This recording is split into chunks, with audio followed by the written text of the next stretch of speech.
حضرت ابو ہریرہ رضی اللہ عنہ سے روایت ہے کہ رسول اللہ صلی اللہ علیہ وسلم نے فرمایا، مجھ سے دین کے بارے میں پوچھ لو۔ صحابہ کرام رضی اللہ عنہم آپ صلی اللہ علیہ وسلم سے اتنے مرعوب ہوئے کہ سوال نہ کر سکے۔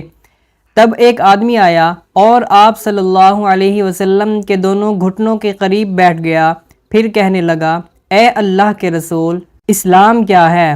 آپ نے فرمایا، تم اللہ تعالیٰ کے ساتھ کسی کو شریک نہ ٹھہراؤ، نماز کا اہتمام کرو، زکوٰۃ ادا کرو اور رمضان کے روزے رکھو۔ اس نے کہا، آپ نے سچ فرمایا۔ پھر پوچھا، اے اللہ کے رسول، ایمان کیا ہے؟ آپ نے فرمایا، یہ کہ تم اللہ، اس کے فرشتوں، اس کی کتاب، قیامت کے روز اس سے ملاقات اور اس کے رسولوں پر ایمان لاؤ، مرنے کے بعد اٹھنے پر ایمان لاؤ اور ہر امر کی تقدیر پر ایمان لاؤ۔ اس نے کہا، آپ نے درست فرمایا۔ پھر کہنے لگا، اے اللہ کے رسول، احسان کیا ہے؟ آپ نے فرمایا، تم اللہ تعالیٰ سے اس طرح ڈرو گویا تم اسے دیکھ رہے ہو، پھر اگر تم اسے دیکھ نہیں رہے تو وہ یقیناً تمہیں دیکھ رہا ہے۔ اس نے کہا، آپ نے صحیح فرمایا۔ پھر پوچھا، اے اللہ کے رسول، قیامت کب قائم ہوگی؟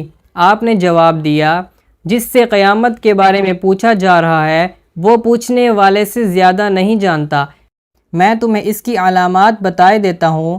جب دیکھو کہ عورت اپنے آقا کو جنم دیتی ہے تو یہ اس کی نشانیوں میں سے ہے، اور جب دیکھو کہ ننگے پاؤں اور ننگے بدن والے، گنگے اور بہرے زمین کے بادشاہ ہیں تو یہ اس کی علامات میں سے ہے، اور جب دیکھو کہ بھیڑ بکریوں کے چرواہے اونچی سے اونچی عمارات بنانے میں باہم مقابلہ کر رہے ہیں تو یہ بھی اس کی نشانیوں میں سے ہے۔ یہ قیامت کا وقوع غیب کی ان 5 چیزوں میں سے ہے جن کو اللہ تعالیٰ کے سوا کوئی نہیں جانتا۔ پھر آپ نے یہ آیت پڑھی، بے شک اللہ ہی کے پاس قیامت کا علم ہے، وہی بارش برساتا ہے، وہی جانتا ہے کہ ارحام یعنی ماؤں کے پیٹوں میں کیا ہے، اور کوئی شخص نہیں جانتا کہ وہ آنے والے کل میں کیا کرے گا، اور کوئی شخص نہیں جانتا کہ وہ کہاں کس زمین میں فوت ہوگا۔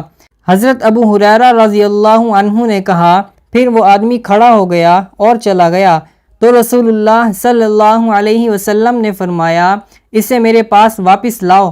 اسے تلاش کیا گیا تو وہ انہیں یعنی صحابہ کرام کو نہ ملا۔